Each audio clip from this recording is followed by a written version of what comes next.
اگر آپ کسی دکان پہ کچھ خریدنے جائیں اور آپ کو اندازہ ہو جائے کہ یہ دکاندار دھوکے باز ہے تو کیا پھر بھی آپ اس سے خریداری کر لیں گے؟ یقیناً آپ کا جواب نہ میں ہوگا، بلکہ سادہ نہ کہنے کے بجائے آپ کہیں گے ہرگز نہیں، میں کوئی بے وقوف نہیں ہوں۔ اگر آپ کے سامنے کوئی دوسرا گاہک جان بوجھ کر اسی دکاندار سے دھوکہ کھا کے غلط چیز خرید لے تو آپ کو اس کی عقل پر افسوس بھی ہوگا جس نے جانتے بوجھتے دکاندار کو اجازت دی کہ وہ اسے لوٹ لے۔ آپ اور میں ہم سب جانتے ہیں کہ اب تو یہ کوئی ڈھکی چھپی بات نہیں کہ فحش فلموں پر مبنی انڈسٹری بلین ڈالرز انڈسٹری ہے۔ اس کاروبار میں ملوث دکاندار نے دنیا میں دھوکہ اور جھوٹ بیچنے والے سب سے بڑے بیوپاری ہیں۔ انہیں اس بات سے ہرگز کوئی غرض نہیں کہ ان کی بنائی گئی یہ تباہ کن فلمیں معاشرے پر کتنے بھیانک اثرات ڈال رہی ہے۔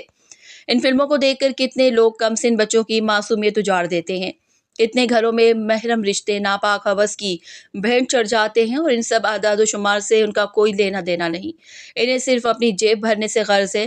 یہ لوگ دراصل اس دکاندار سے کہیں بڑے دھوکے باز ہیں جس سے خریداری کرنے سے آپ سختی سے منع کر چکے ہیں، کیونکہ وہ دکاندار آپ کو معمولی مالی نقصان پہنچا رہا تھا، جبکہ یہ بے حس لوگ تو نسلوں کو برباد کر رہے ہیں۔ ان کے کسٹمرز ذہنی طور پر اس قدر مفلوج ہو جاتے ہیں کہ ایک جیتی جاگتی خوبصورت بیوی ان کے پاس موجود ہو تب بھی وہ اس میں کوئی کشش محسوس نہیں کر پاتے۔ اچھے بھلے صحت مند مرد بھی سائز اور ٹائمنگ کے حوالے سے خوفزدہ نظر آتے ہیں۔ اگر آپ کو معلوم ہو جائے کہ یہ ویڈیوز جو آپ اپنے آرام دہ بستر پر بیٹھ کر محض ایک فنگر کی کلک سے حاصل کر لیتے ہیں اور ان کا دورانیہ عموماً 30 منٹ تک بھی ہوتا ہے، ان کی ریکارڈنگ کیسے ہوتی ہے اور ان کے پیچھے کیا راز ہوتا ہے تو آپ شاید خود پر ترس کھا لیں۔ مگر یہ مسئلہ یہ ہے کہ جب ایک لت یا ایڈکشن حد پار کر جاتی ہے تو اس کے تمام نقصان جاننے کے باوجود اس کو چھوڑنا آپ کے لیے مشکل ہو جاتا ہے۔ ایسی ویڈیوز بنا کر بیچنے والے لوگ بے ضمیر ہیں اور وہ انسانیت کی حد سے گر کر ہر ڈیمانڈ پوری کرنے پر راضی ہوتے ہیں۔ جب ایک عام بندہ ویڈیوز دیکھ کر تنگ آ جاتا ہے تو مختلف غیر فطری چیزیں اس کو مہیا کی جاتی ہیں، پھر یہی لوگ پیسے دے کر انٹرنیٹ پر مختلف گروپس جوائن کر لیتے ہیں جہاں فحاشی کی کوئی حد ہی نہیں ہوتی۔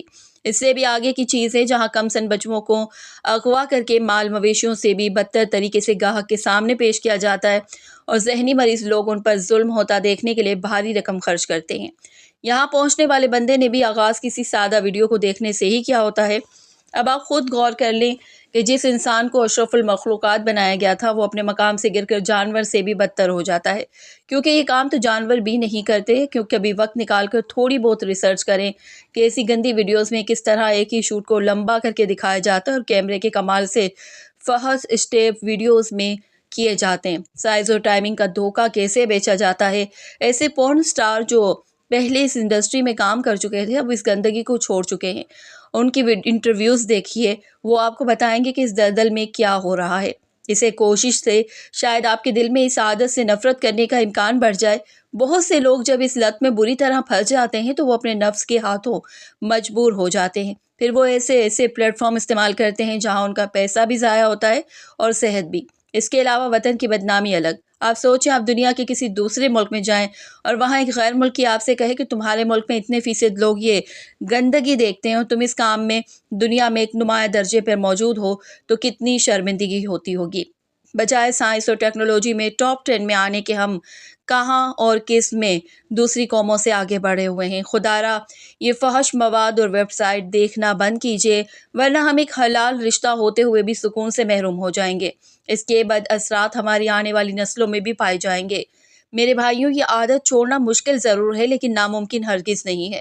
بس یہ سوچ لیں کہ آپ اس وقتی لذت کی کتنی بڑی قیمت چکا رہے ہیں۔ اللہ اس امت کے ہر نوجوان، ہر مرد و زن کو حیا کا دلکش